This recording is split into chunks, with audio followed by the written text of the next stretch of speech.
ऋतिक ने अपना एटीट्यूड दुरुस्त कर लिया. हुआ ऐसे कि ऋतिक और करीना की बहुत अच्छी दोस्ती हो गई. ये कहा जाता था कि वो दोनों वैनिटी वैन में एक साथ नज़र आते थे.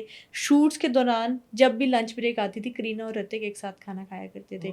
करीना और ऋतिक, अगर कोई अब्रॉड शूट होता था सीन का, अगर करीना का शूट है तो ऋतिक ने भी साथ जाना है, ऋतिक का है तो करीना भी साथ जाया करती थी.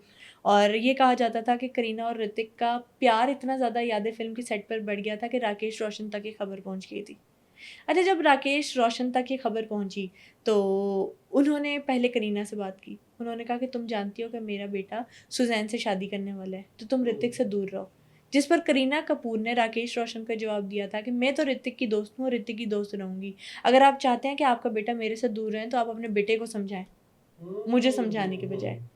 मतलब करीना डट गई थी अपनी दोस्ती के लिए, क्योंकि उन्हें पता चल गया था कि एक दफ़ा जब मैंने ऋतिक को पीठ दिखाई है तो फिर मुझे ऋतिक का कितना एटीट्यूड झेलना पड़ा है. तो अगर मैं इस दफ़ा भी राकेश रोशन के कहने पर ऋतिक का साथ छोड़ती हूँ या ऋतिक को कोई एटीट्यूड दिखाती हूँ तो फिर ऋतिक मेरे पीछे साथ दोबारा से दोस्ती का हाथ नहीं मिलाने वाला. खैर, करीना जब पीछे नहीं हटी तो राकेश रोशन के पास कोई ऑप्शन नहीं रही. उन्होंने ऋतिक को प्रेशराइज करना स्टार्ट कर दिया. उन्होंने सुजैन की फैमिली को भी एग्री किया कि आप लोग ऐसा करेंगे, शादी फ़ौरन से कर लें. और फिर ऋतिक की उस तरह से शादी हो गई. उनका और करीना के बीच में गैप आ गया. लेकिन जो अमीषा पटेल के साथ जेलसी थी वो इस वजह से थी करीना कपूर की कि ये सारा मामला हुआ था उन दोनों के बीच में. और अमीषा पटेल को भी ये बात पता थी और अमीषा पटेल ने इसी वजह से ये वर्ड करीना कपूर के लिए यूज़ किया था जिसके बारे में हम बात कर रहे थे. मतलब बड़ी शॉकिंग और बड़ी इंटरेस्टिंग स्टोरी थी कि अमूमी तौर पर अगर भी देखा जाए तो हमें लगता नहीं है कि कहाँ ऋतिक रोशन और कहाँ करीना कपूर, क्या इनका भी आपस में कोई सीन हो सकता था. लेकिन चले, ऑब्वियसली आपने रिसर्च करके, वेल रिसर्च पॉइंट है आपका. आगे चलते हैं. आगे कंट्रोवर्सीज के हवाले से अगर बात करते हैं अमीषा पटेल की. अमीषा पटेल ने अपने फादर को ही सू कर दिया. 2004 में अपने फादर को सू किया 12 करोड़ की मिस हैंडलिंग के केस में. उसके बारे में बताएं. अच्छा, ऐसा होता है कि बहुत सारी एक्ट्रेसेस जब फिल्म इंडस्ट्री में आती हैं या मॉडलिंग स्टार्ट करती हैं तो उनके अपने बैंक अकाउंट्स नहीं होते उस टाइम पे. कुछ बहुत अर्ली एज से, जब वो 18 ईयर्स की नहीं होती, उनके बैंक अकाउंट्स नहीं बने होते, तो वो अपना पैसा अपनी मदर या अपने फादर को दे रही होती है. अक्सर केसेस में हमने देखा है जो हमारी काफ़ी सारी एक्ट्रेसेस हैं या हमारी काफ़ी सारी मॉडल्स हैं या हमारी बहुत सारी तबला या ढोल प्लेयर्स हैं इवन हेयर इन पाकिस्तान, तो वो भी जब उन्होंने काम स्टार्ट किया तो उनकी मदर्स, मैंने खुद देखा है, सेट पर साथ आया करती थी, उनके शोज़ में साथ आया करती थी. और जो सारी मैनेजमेंट हुआ करती थी, बुकिंग्स हुआ करती थी, वो देखा करती थी उनकी मदर. इसी तरह से हुआ कि जब अमीषा पटेल ने काम स्टार्ट किया तो अमीषा पटेल के पास कोई मैनेजर नहीं था. अमीषा पटेल को मैनेज कर रहे थे उनके अपने फादर ही. अब अमीषा पटेल का जो भी पैसा आ रहा था, उनको ये कहा गया कि बेटा अभी आप छोटी हैं, आपको नहीं पता कि किस तरह से पैसे की मैनेजमेंट करनी है, किस तरह से डिस्ट्रीब्यूशन करनी है. डिस्ट्रीब्यूशन में इस सेंस कह रही हूँ कि अगर आपने किसी मेट गाला पे जाना है या किसी फिल्म फेयर अवार्ड पर जाना है या कहीं भी जाना है तो आपके पास एक स्टाइलिस्ट होना चाहिए. उस एक डे की लुक को स्टाइल करने के लिए स्टाइलिस्ट आपसे एक स्पेसिफिक अमाउंट लेते हैं जिसमें आपका हेयर होता है, मेकअप होता है, फिर आपका ड्रेस डिज़ाइन किया जाता है. तो उन्होंने कहा आपको इस डिस्ट्रीब्यूशन के बारे में नहीं पता. और जिस तरह से हमने बात किया कि अमीषा की मदर ऑलरेडी एक एक्ट्रेस थी, इतनी बड़ी एक्ट्रेस नहीं थी जितनी हाइप अमीषा पटेल को मिली, लेकिन अमीषा को फिर भी वो थोड़ा बहुत गाइड कर सकती थी. तो अमीषा पटेल का पैसा उनके मदर, उनके फादर ने लेना शुरू कर दिया. लड़ाई कब हुई? लड़ाई दुनिया में जिस तरह से कहा जाता है कि एक फाइनेंस और रोमांस दो ही मसले हैं. अमीषा पटेल के बारे में इंडस्ट्री में बहुत ज़्यादा बातें होना शुरू हो गई थी कि अमीषा पटेल और विक्रम भट्ट सीक्रेटली डेट कर रहे थे. और डेट उस टाइम पे कर रहे थे जब विक्रम भट्ट शादीशुदा थे. और ये सिर्फ एक दो जगह पे सुनी सुनाई खबरें नहीं थी. विक्रम के साथ अमीषा पटेल हर जगह नज़र आती थी. कोई पार्टी हो, कोई अवार्ड शो हो, कोई कैंपिंग हो, मतलब कोई भी डिनर हो, हर जगह दोनों को एक साथ स्पॉट किया जाता था इंडस्ट्री में. मतलब अगर एक यंग एक्ट्रेस एक मैरिड मैन के साथ हैं तो उस पर एक लेबल लग जाता है कि या तो वो फिल्म के लिए साथ है या तो पैसे के लिए साथ है, या उसको किसी अच्छी निगाह से, मैं कहूँ कि नहीं देखा जाता, उसको ये टाइटल दिया जाता है कि वो घर ख़राब कर रही है. तो अमीषा पटेल के बारे में भी कहा जाने लगा था कि विक्रम भट्ट का घर तबाह कर रही हैं. और विक्रम भट्ट की जो वाइफ है वो अमीषा पटेल से बहुत ज़्यादा अपसेट भी हैं. ये भी कहा जाता है कि विक्रम भट्ट ने अपनी पहली वाइफ को सुष्मिता सेन के लिए छोड़ा था,